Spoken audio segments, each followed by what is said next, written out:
ஆலங்குளம் ஊராட்சி ஒன்றிய அலுவலக புதிய கட்டிடத்தினை காணொலி வாயிலாக முதலமைச்சர் ஸ்டாலின் திறந்து வைத்தார்.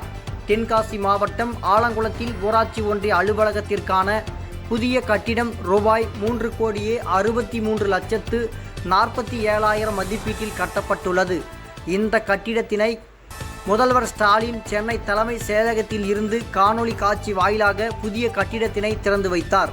இதனைத் தொடர்ந்து புதிய கட்டிடத்தில் மாவட்ட ஆட்சியர் கமல் கிஷோர், தென்காசி பாராளுமன்ற உறுப்பினர் ராணி ஸ்ரீகுமார் மற்றும் சட்டமன்ற உறுப்பினர்கள் பழனி நாடார், மனோஜ் பாண்டியன், ஆலங்குளம் ஊராட்சி ஒன்றிய குழு தலைவர்கள் திவ்யா மணிகண்டன் உள்ளிட்டோர் பொன் முத்தையா பாண்டியன் குத்துவிளக்கேற்றி துவங்கி வைத்தார். அரசு அலுவலர்கள் உள்ளிட்ட பலர் கலந்து கொண்டனர். தினமடை செய்திகளுக்காக தென்காசி மாவட்டம் செய்தியாளர் திருமலைக்குமார்.